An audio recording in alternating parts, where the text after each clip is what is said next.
Start. विपक्षी दलों ने संसद के मानसून सत्र के पहले बुलाई गई सर्वदलीय बैठक का जिस तरह थोड़ी देर के लिए ही सही बहिष्कार किया, उससे यह अनुमान सहज ही लगाया जा सकता है कि यह सत्र हंगामे से भरा रहने वाला है।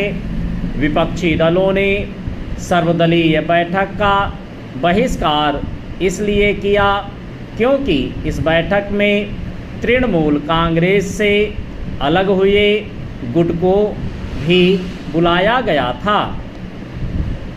इससे केवल यही नहीं स्पष्ट होता कि विपक्ष इस बैठक के बहिष्कार का बहाना तलाश कर रहा था, बल्कि यह भी पता चलता है कि वह अपने बिखराव का दोष भी सत्ता पक्ष पर मढ़ना चाहता है। संसद के पिछले सत्र के मुकाबले इस समय तस्वीर बहुत बदली हुई है। पिछले सत्र में विपक्ष इसलिए उत्साहित था कि उसने महिला आरक्षण से जुड़े परिसीमन संबंधी संविधान संशोधन विधेयक को 2/3 बहुमत से पारित नहीं होने दिया था।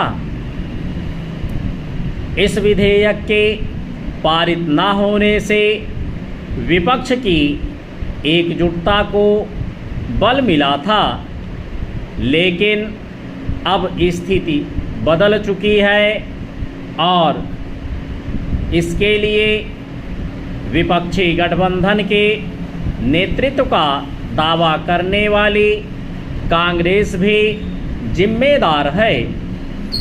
उसने तमिलनाडु में जिस तरह सत्ता के लोभ में द्रमुक का साथ छोड़ा, उसका परिणाम यह हुआ कि उसने कांग्रेस से दूरी बना ली और अब वह संसद में उसके साथ बैठने के लिए भी तैयार नहीं है।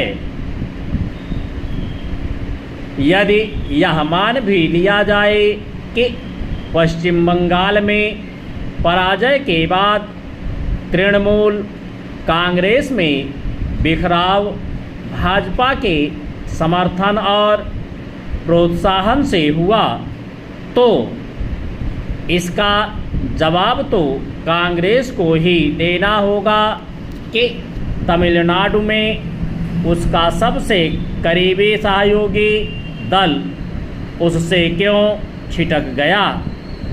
पिछले सत्र के मुकाबले इस सत्र के आने तक विपक्ष की कमजोरी का अनुमान इससे भी लगाया जा सकता है कि तृणमूल कांग्रेस के बाद उद्धव ठाकरे की शिवसेना में भी विभाजन हो गया और अब इसके कयास लगाए जा रहे हैं कि शरद पवार के नेतृत्व वाली राष्ट्रवादी कांग्रेस पार्टी भी भाजपा की अगुवाई वाले राष्ट्रीय जनतांत्रिक गठबंधन का हिस्सा बनने के लिए तैयार है।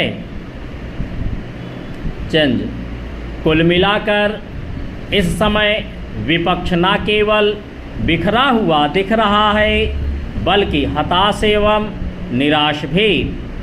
इस स्थिति में संसद के इस सत्र में आए दिन हंगामा देखने को मिल सकता है। निश्चित रूप से विपक्ष के उन मुद्दों पर संसद में चर्चा होनी ही चाहिए जिनका उल्लेख उसकी ओर से सर्वदलीय बैठक में किया गया। बात चाहे राम मंदिर में चढ़ावा चोरी की हो अथवा नीट पेपर लीक की, इन सब मुद्दों पर संसद में चर्चा होनी ही चाहिए। लेकिन यह बहुत कुछ इस पर निर्भर करेगा कि